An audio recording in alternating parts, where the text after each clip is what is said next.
I have a few caveats before I get started, and I do apologize about some of them. First, the majority of the work I do is all US-based, and it's focused primarily on e-commerce, so this is very much traditional affiliate stuff, things that you would think of a blogger writing a blog post trying to sell a pair of tennis shoes. I don't do any download stuff, I don't do any software stuff, I don't do any shenanigans, just very boring traditional e-commerce. And then the second caveat is, and you may have noticed this, all the other speakers, I think that it was just an individual speaker unless they're a keynote. It was only 18 minutes. I got an hour. I'm not sure how that worked, and I love talking, and I'll probably talk your ear off, but I actually only prepared 18 minutes of content.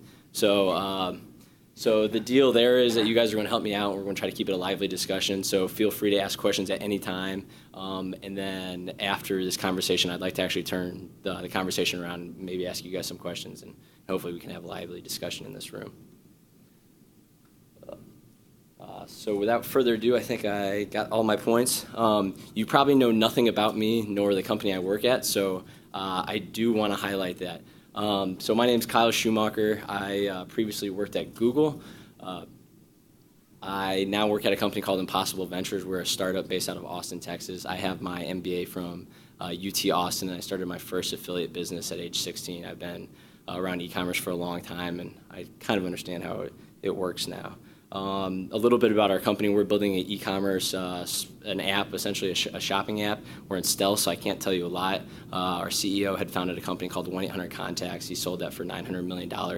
And our CTO actually came over from Polyvore. He was previously CTO at Polyvore, for those familiar with Polyvore.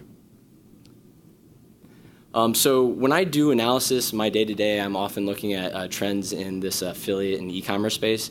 I tend to bucket things into these 4 buckets. And I should also highlight that no design resources were wasted on this presentation. So we're a startup. We kept it pretty frugal there. But these are the 4 buckets that I tend to put websites in. It's coupons, cashback and loyalty, comparison shopping, and discovery. I think everyone has a framework that they may use internally. Here I've heard introducers, influencers, and closers. You can kind of change these buckets around to do that. The first 3 buckets are quite easy to quantify. The 4th bucket gets a little bit more challenging. There's a lot of dynamics in the space. But for this presentation, we'll use this framework. If you kind of just trust me on it, it'll make the presentation go by a lot faster. So this is, before we dive into the numbers, I do want to highlight that this isn't revenue. This is actually consumer traffic, and for the nerds in the room, that's unique visitors, so not unique visits, but unique visitors. These are the trends that we're seeing. We're seeing coupons. This is year-over-year growth, so essentially for the last 12 months. We're seeing tremendous growth in the coupon space. Whether we've completely trained all customers now to go look for that last promo right before they check out, it seems to be that way. And then we're seeing like a handful of small players that are actually growing over 100% year over year. So this is the Good Search and Coupon Sherpas. And that's quite interesting. I was doing a little research on Good Search, and for a consumer, I was quite surprised to find that they actually have more coupons than even like a Retailmenot, and this includes the expired coupons and whatnot.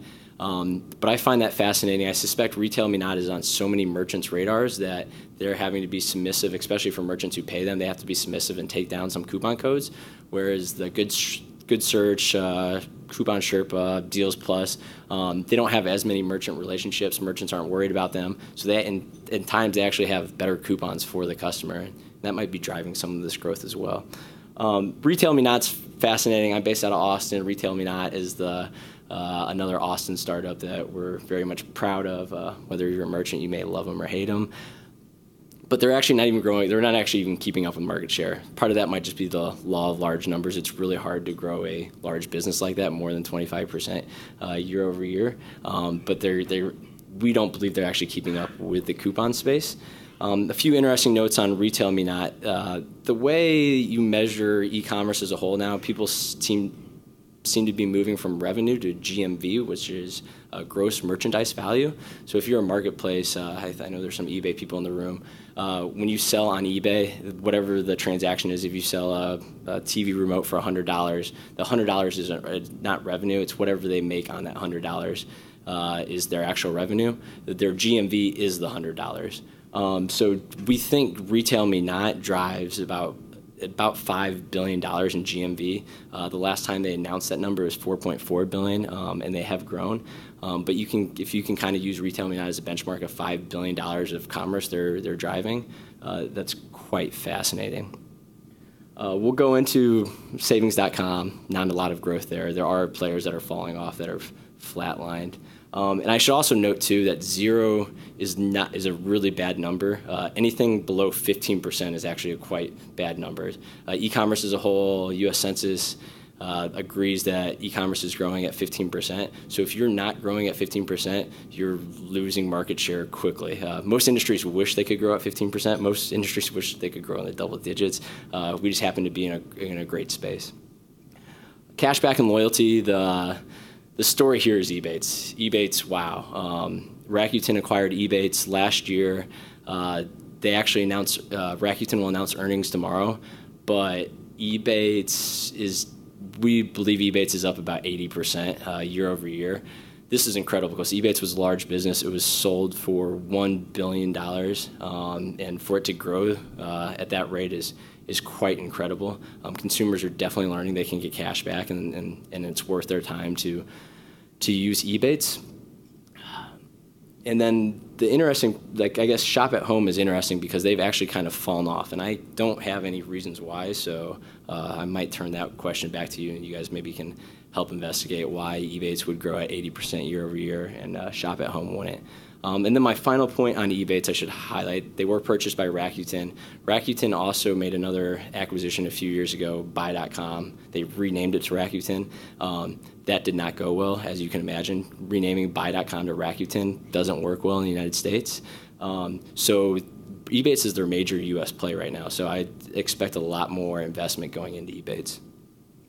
And then finally, comparison shopping. I love comparison shopping. But it's clear that the consumer doesn't. Comparison shopping has kind of fallen off. The majority of comparison shopping, I don't have it listed here, in the growth is in google.com/shopping. And it's actually not that large a player. It's maybe $2 billion, so less than half of Retailmenot of people who are using Google Shopping. Google Shopping, for those who aren't aware, is a cost per click basis. It's not really an affiliate play. Price Grabber, they were acquired by Connectivity, who's in the room. Connectivity, I should actually highlight, is the second largest comparison shopping engine when you aggregate all their companies. So I could be wrong, but it's Become.com, Price Grabber, and Connectivity, and they used to own, well, Shopzilla used to be the old name. So they're the second largest player behind Google. And they are growing, but there's been kind of a vacuum with the Find. They were purchased by Facebook earlier this year, and Facebook immediately shut them down. That's interesting because Facebook may be coming out with an e-commerce play. Keep your eyes out there. But there's been a big vacuum in the comparison shopping space, and no one else has really stepped in to fill that. Story of my life.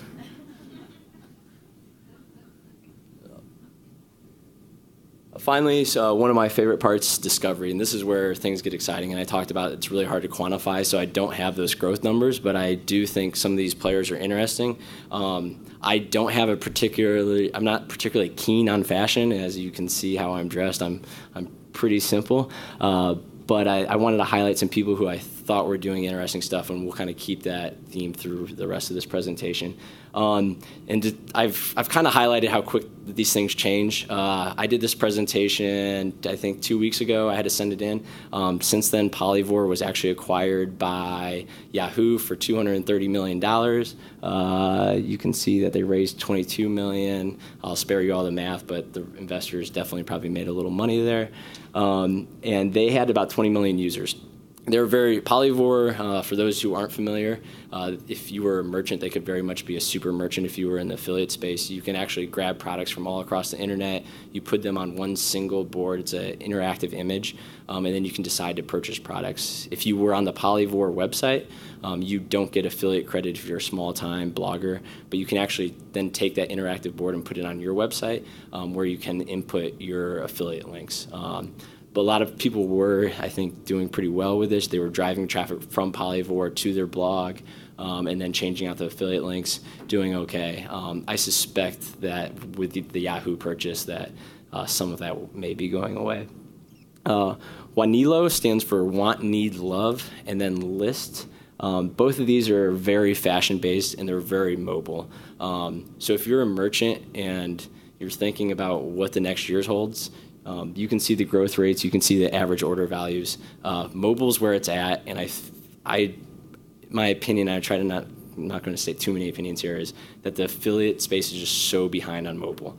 I've read hundreds of terms of service. Almost all of them outline websites. Websites can do this. Websites can do that. None of them talk about mobile apps. And the mobile app space is growing. Why I think Want, Need, Love, or Wanilo and List are so interesting are they actually combine an affiliate play with a marketplace play, and that's really important because this is I think part of a much larger trend that we're going to continue to see.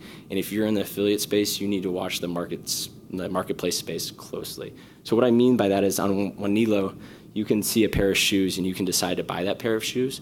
What happens though is sometimes you can buy that pair of shoes from Wanilo itself. You don't actually ever leave the user interface. It's just your credit card's already there, all your shipping information's there. It's 2 clicks, you buy now, you get the $400 pair of shoes. Sometimes it also takes you to the merchant, and they're clearly trying to move to the marketplace. They haven't quite done it yet. List is the same way. You can aggregate a board, and it'll actually give you the option. Do you want to check out here, or do you want to check out at the merchant? If I'm a consumer and I trust List, I actually probably want to check out at List. If you're a merchant, that's something you want to think about. There's definitely pros and cons to allowing List to check out on your website or to integrate with List. But I think that is definitely a trend that will happen. If anyone has followed the traction of the Amazon marketplace, more than half of Amazon's revenue is now actually coming from the marketplace, not Amazon.com as the retailer. And I suspect that this trend will continue in other spaces. So the overall trend, as I would clarify it, is start with the affiliate monetization and move as quickly as you can to marketplace monetization. So if no one at your company is thinking about marketplaces and you sell physical goods, start thinking about marketplaces. And now the fun part, the dark horse, is the others to watch. Some of you may be familiar with these players. I suspect you're not familiar with all the players. Ibotta is awesome. I love them because they're one of the first advertisers one of the first publishers I've actually seen transcend the physical world and the online world. So you can actually get cash back when you grocery shop. So whether you're buying diapers or milk, certain brands will give you 50 cents or $1 back on each item you purchase. It's all on your mobile phone. That's great. We probably wouldn't be talking about that if that's all they did. But they also do that for online. So if I spend $100 on Nike, I get $10 back. Very similar stuff. And it's all in one location. Again, all mobile focused primarily. I suspect almost all their traffic is mobile. Mobile's big. It's here to stay. So Ibotta is really fascinating. The one thing I do want to caveat there is they seem to have a CPG focus right now. They seem to be a little bit more focused on getting merchants who are selling in retail stores versus online. But definitely keep an eye out for them. They're based out of Denver, I believe, Colorado. Jet is one I love talking about. I'll answer a ton of questions about Jet. I'm not affiliated with Jet in any way, but I've come to this conference now twice, and no one's talking about them, and it blows my mind because I just went through the Wall Street Journal this morning. The Wall Street Journal has been all about Jet. They've been talking about affiliate links on Jet. And the last time the Wall Street Journal talked about affiliate links was back in February when Pinterest cut affiliate links. The Wall Street Journal never talks about affiliate links. They're talking about Jet. And I come to this conference and I wonder what news sources everyone else is reading because I'm completely confused. They raised $220 million. Rumor is they're having another capital infusion that would put their valuation at $3 billion. Again, sorry, I have a finance degree, but backing all that out, $3 billion valuation is just insane. They raised the $220 million pre-launch. They didn't even have a product. also insane. But $3 billion is 3 times what Rakuten was bought for last year. So 3x Rakuten is what Jet.com's doing. Now, their primary product is a marketplace play. Again, and I know we've talked about marketplaces. It's a clever solution if you're a consumer. Definitely check it out. They seem to be subsidizing orders, so I can decide I want to buy a baseball bat and a glove, and they'll actually they'll give me savings if they can pair that with one merchant, and that one merchant sends me the items. That's cool, probably not all that relevant to people at an affiliate conference, but what's interesting is a good segment of their site's called Jet Anywhere.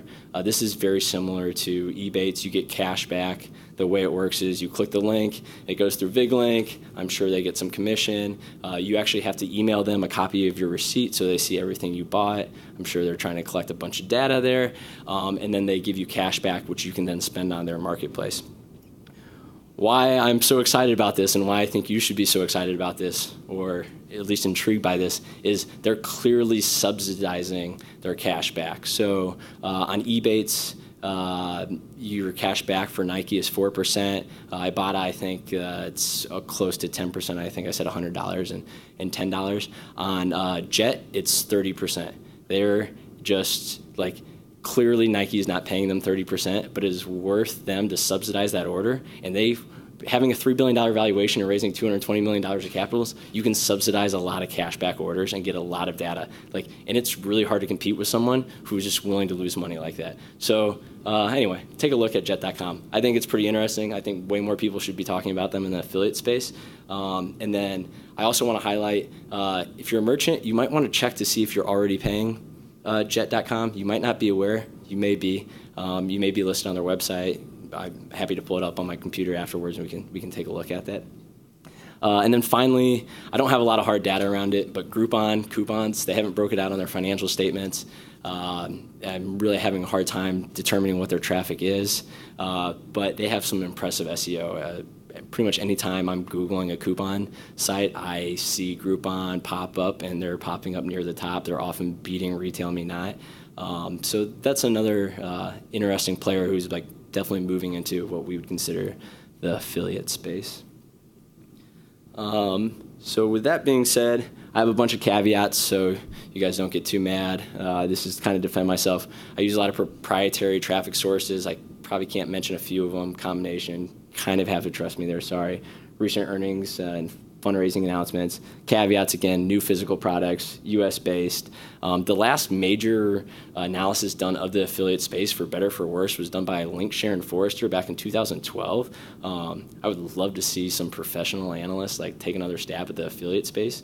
And then finally, kind of my assumptions on the back end numbers are that the US essentially transactions touching an affiliate link are $67 billion, which would be about 1/6 of U.S. e-commerce, and what merchants are paying out comes out to about $4 billion. So with that being said, I'd love to answer questions and hopefully facilitate a discussion on trends you guys are seeing in the space and things that someone hopefully else in the room can answer. Ooh, thanks.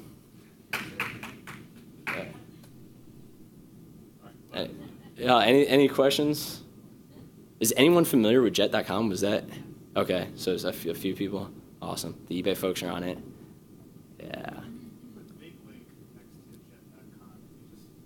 Yes, absolutely. So they utilize VigLink. And that's why I mentioned if you're a merchant, you might not realize you're paying Jet.com if you have accepted VigLink into your program. So they have, I don't even recall the number now, maybe 400 merchants listed on their website. So similar to eBay, they have 400 merchants listed.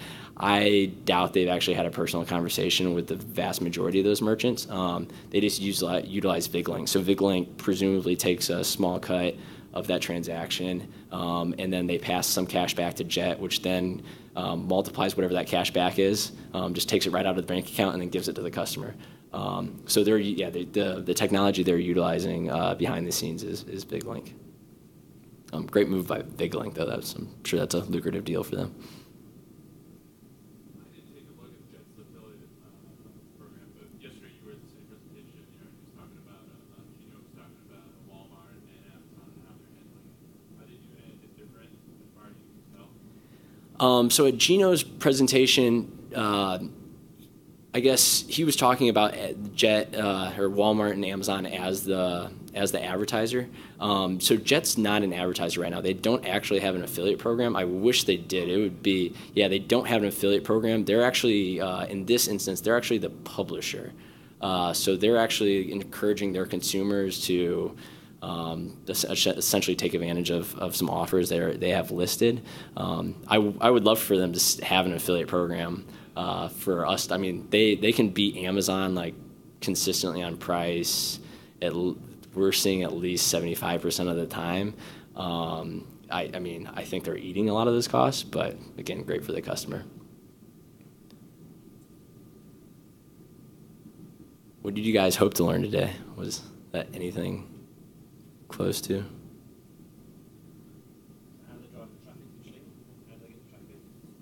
How does VigLink get the traffic? Yeah. So VigLink is a sub-affiliate, or I think the Wall Street Journal referred to them as a broker. And so the way they work is if you're an individual blogger or if you want a relationship with a lot of merchants but don't want to have to create those relationships one-on-one, what you do is you actually sign up for VigLink. And then VigLink gives you some JavaScript that you can embed on your website. They have an API. They have a few other things that automatically creates those affiliate links across a variety of merchants. I think it's like north of 4,000 merchants. And then they take a cut, I think, out of the gate. They take a 25% cut and then they pass the rest of the affiliate commission onto you. Their pitch also, because they have some what you would say an MBA like purchasing power, they can actually negotiate, and so and oftentimes they actually have higher rates than what you can get as an affiliate starting out. So what Jet did, presumably, again, I have no idea, they contacted VigLink, they got access to the API, they spit their links into VigLink, out comes an affiliate link, and they list those on their website.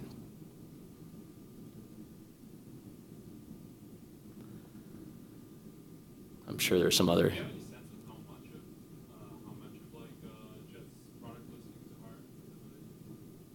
So they have it's actually two separate products. So on the Jet side, you can go in, you can log into their marketplace. I actually don't even think you need to log in anymore. They launched maybe 2 or 3 Tuesdays ago, and you can just go to their website. They have like items you can buy. The vast majority of those items are, and this is probably get off like a kind of on a side tangent here, are just items that they have listed.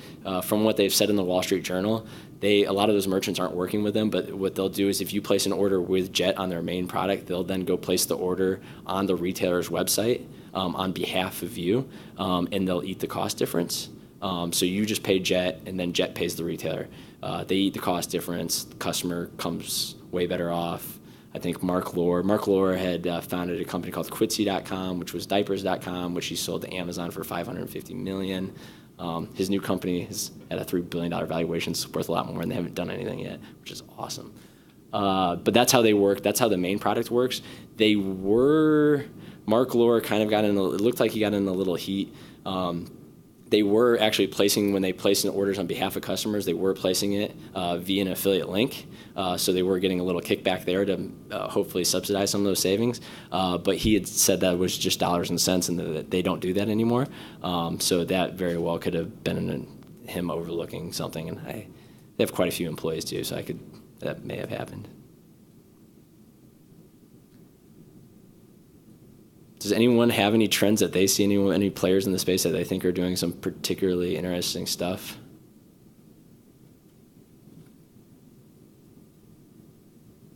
Who's everyone's favorite mobile affiliate? The favorite, like a mobile advertiser, I guess? Or I'm sorry. Man, these terminologies are so confusing. So like mobile publisher. So I guess if you are a merchant, like where do you see like traffic? Retailmenot, yep. And we're on camera. I won't ask you those questions right now.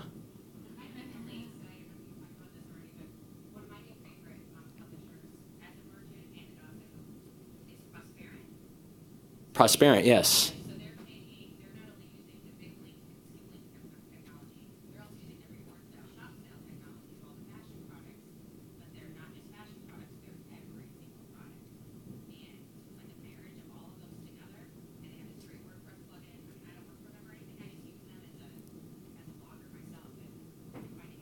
Yes, I think that's very fair to say.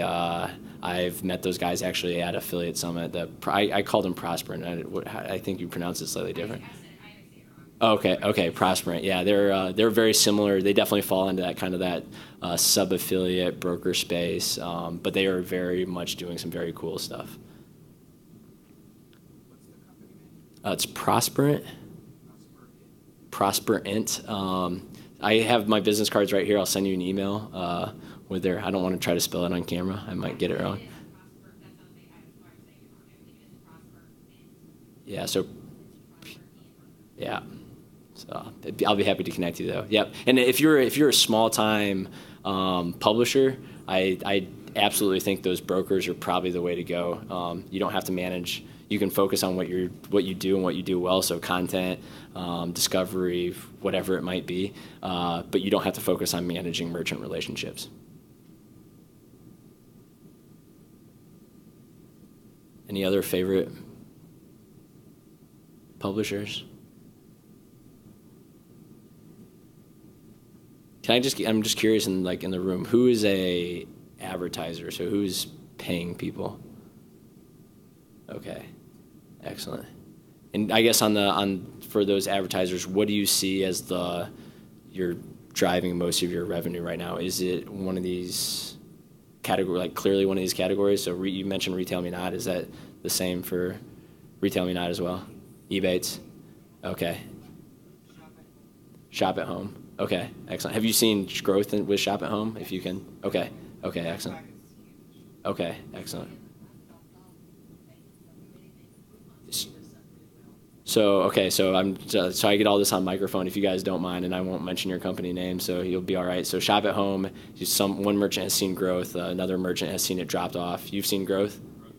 With growth at Shop at Home. Is it like significant growth? Or? Oh, it's significant drop off of Retailmenot. Interesting. Does anyone dispute those trends? Are you seeing growth at Retailmenot? Like significant growth? Okay, excellent. And Shop at Home's down. Very fascinating.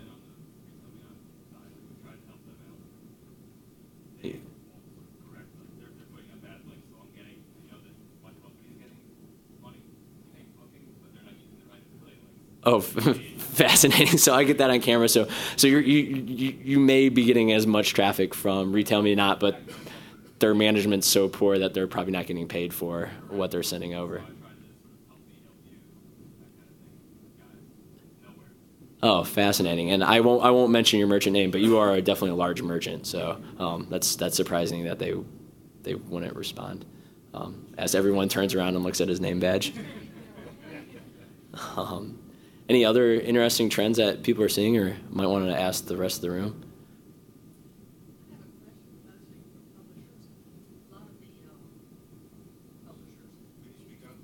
I'll repeat the question if that's all right.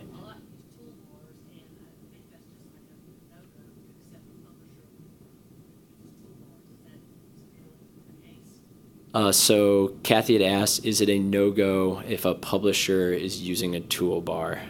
I have my own opinions on this, but I'd like for maybe other people to chime in.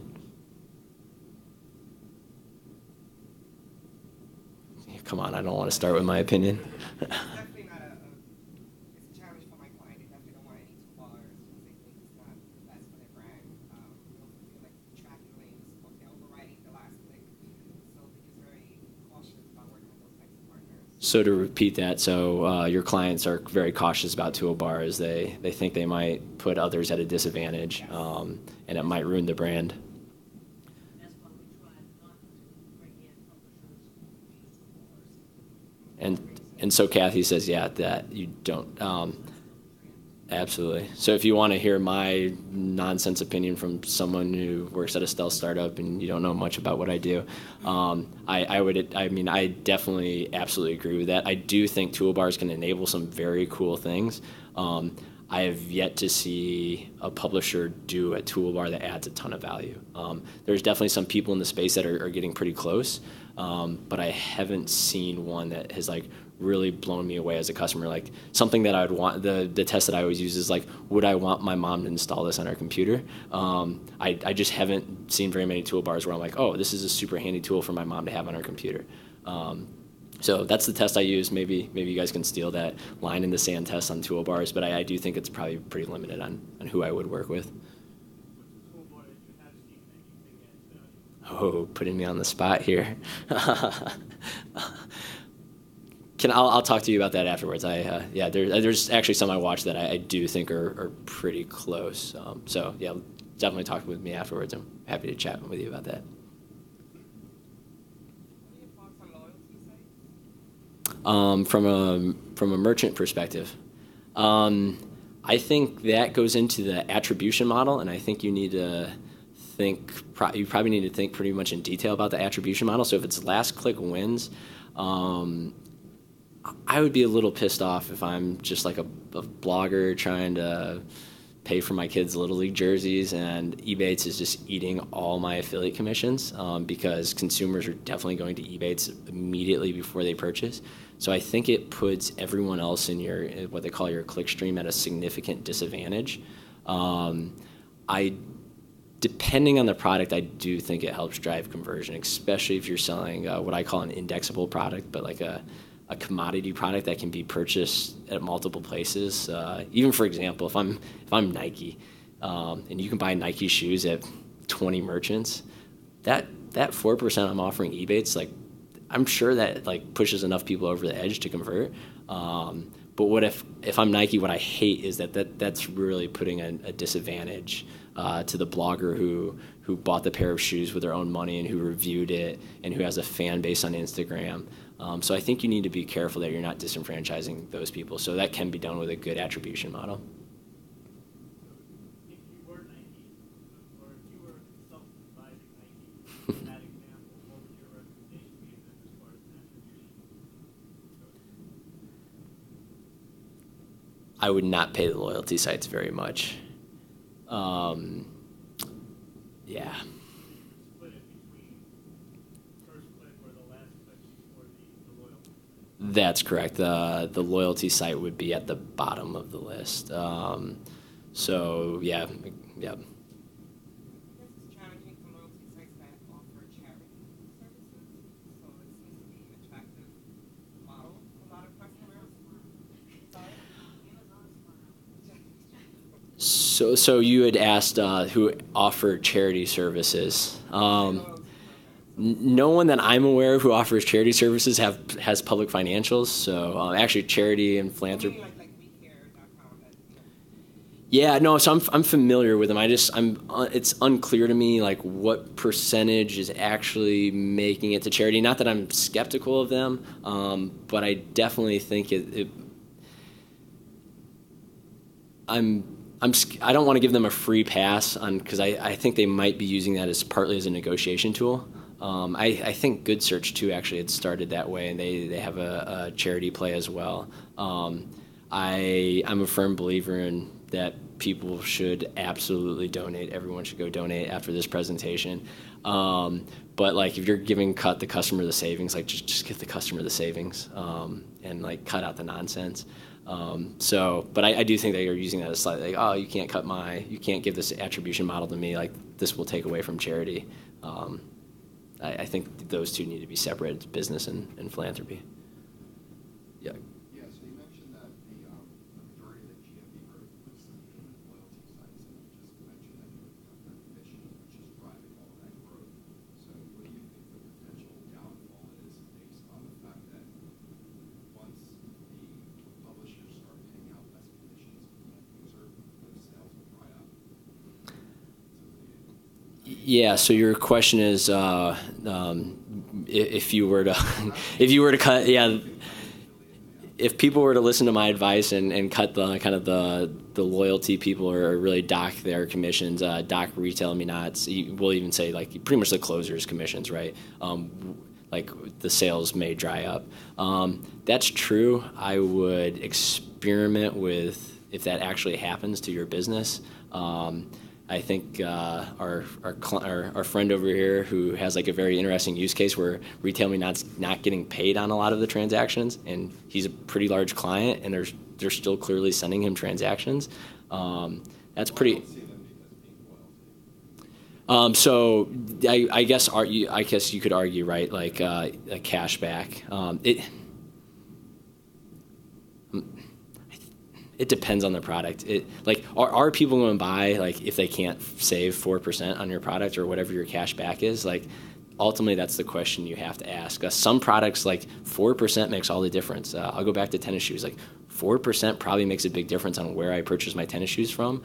If I'm purchasing like my health insurance, like 4% doesn't make a difference to me. It was everything else in the maybe the click stream or all the research I did, right, that makes a big difference to me. So I think that's hard to say. I would encourage you to experiment a little bit, though. I don't think advertisers experiment enough.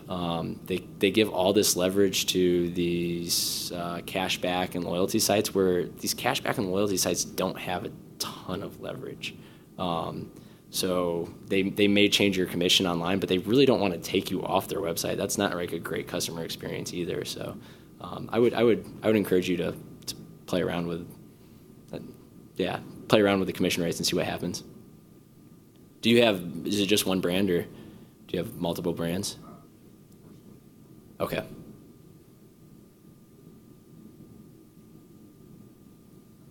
terms of business model, what types of partners do you think new advertisers should target if they're not ready to keep on heavy?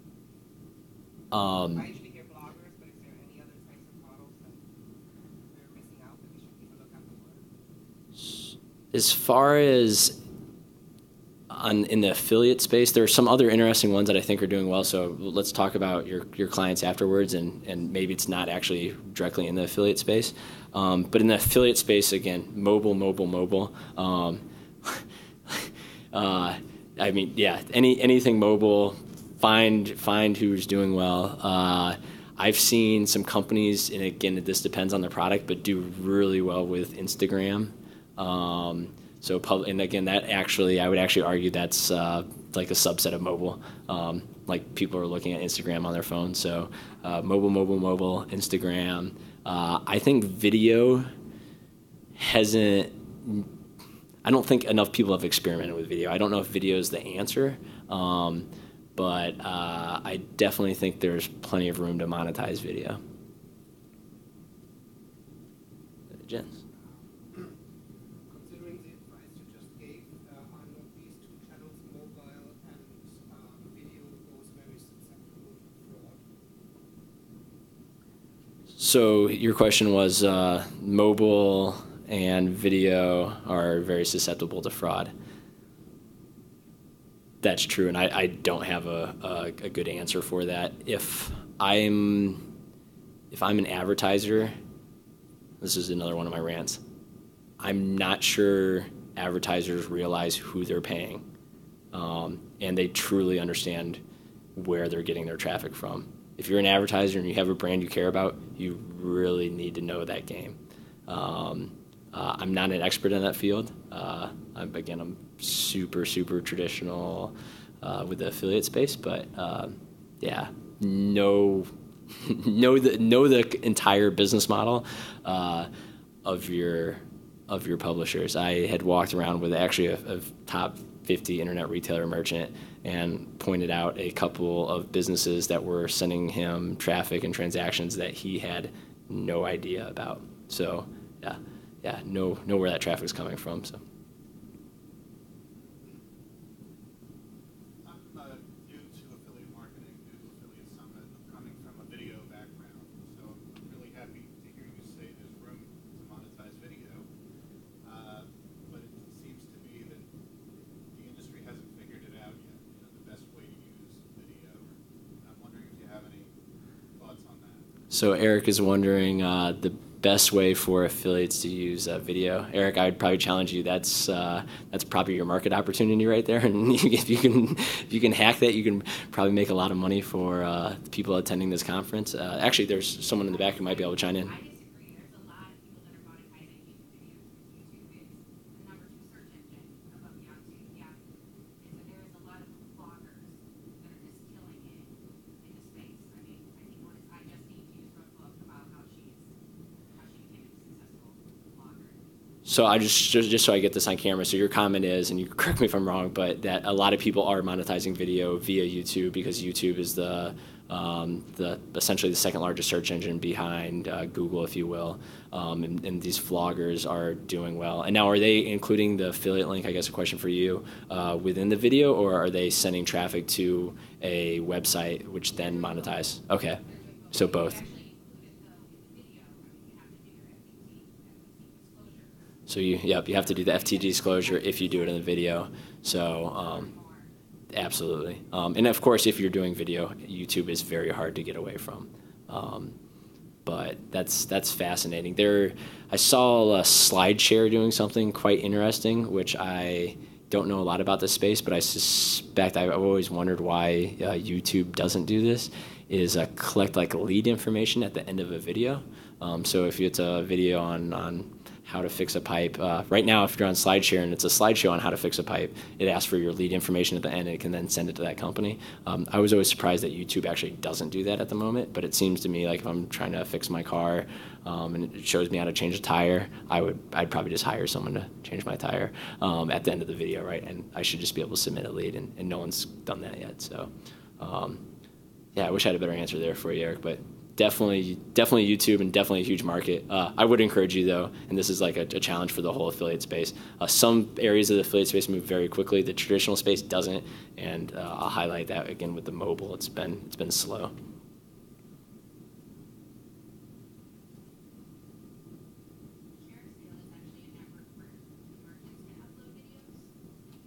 Oh, fascinating. So.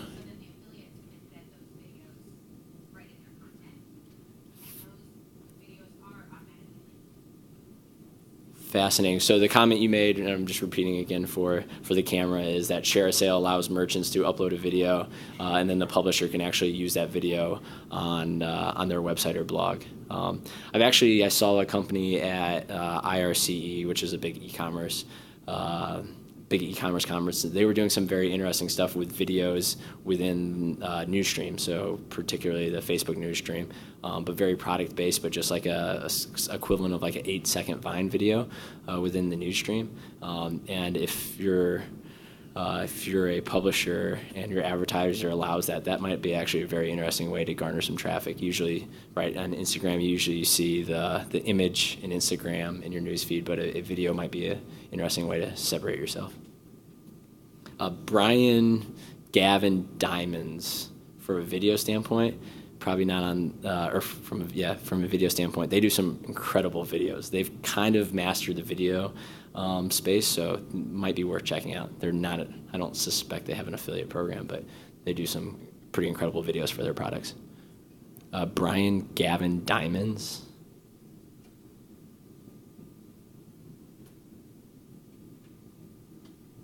For a merchant, do you think that there could be a balanced affiliate base? Could you have too many coupons or too many bloggers? So your question is, can there be too many of one type of publisher, too many coupons or too many bloggers?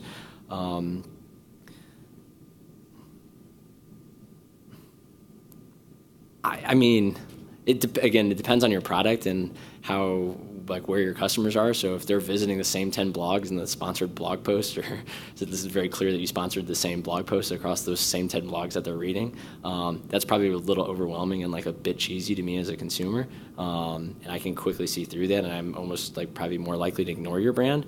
But if you're not hitting the same consumer, you're not hitting them a dozen times, I think it's all right. Like, if I go to 3 coupon websites and I see the same coupon 3 times, I have confidence that's the coupon I should use, and then I choose one. It's probably not great for the coupons, coupon websites, but as a merchant, I don't think it's all that harmful.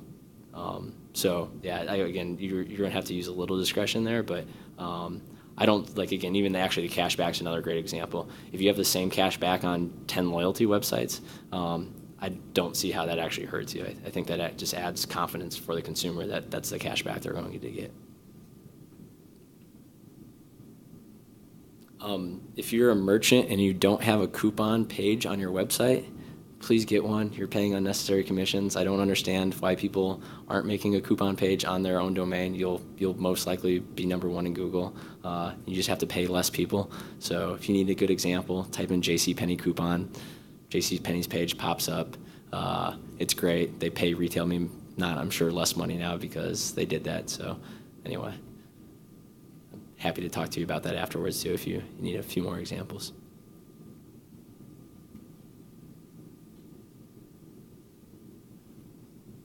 Anyone want to ask any questions to the room?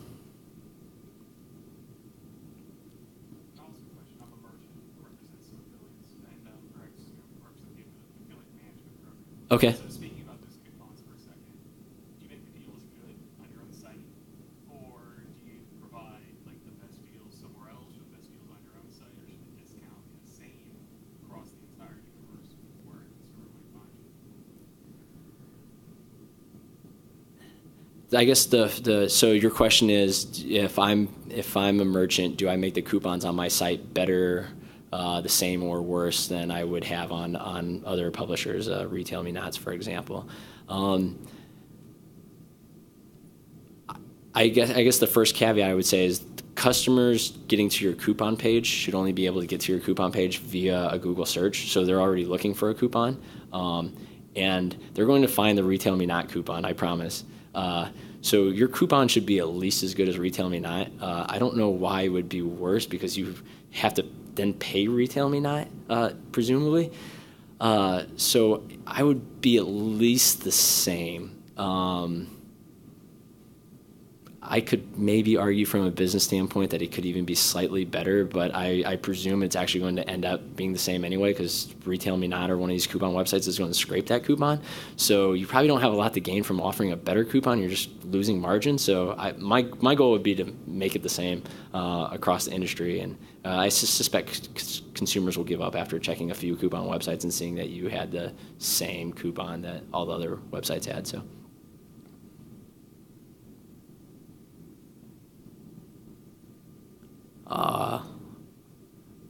Anything else? Any rants you want to hear?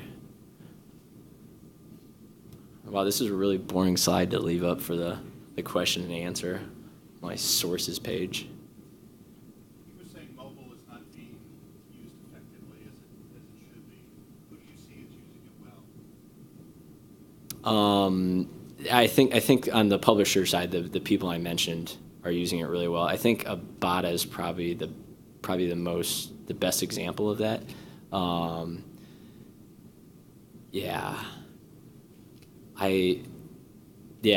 again, the fashion industry has really pushed forward on this. It's usually in the marketplaces. It's interesting because like different industries will really push forward. So with affiliates and discovery, the fashion industry pushes forward and does all this innovative stuff, and everyone kind of follows behind. And then on the marketplace side, it's like the camera electronics guys, the BH Photos of the world. They do some like really cool, interesting stuff on the marketplace side. So if you kind of want to see where industries I think are headed, those are two interesting people to keep an eye out on. But I think as far as like from a very general perspective, I think Ibotta is doing one of the most interesting examples on the mobile side that's not fashion heavy.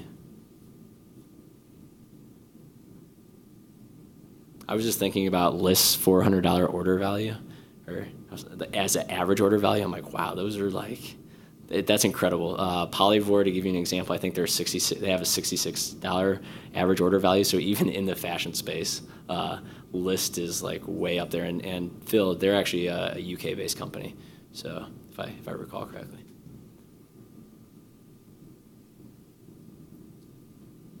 Anything else? Well, I won't keep you guys. It's definitely not class. I appreciate you. Thank you so much for coming. I can't believe anyone showed up. I really sincerely appreciate it. I have cards up here. If you ever have any questions, if you want to bounce off ideas, please let me know. I'm constantly doing research, so oftentimes the questions you have are quite helpful for me as well. So I'd be happy to answer them and look into them. And I hope to see you guys around. So thank you for coming.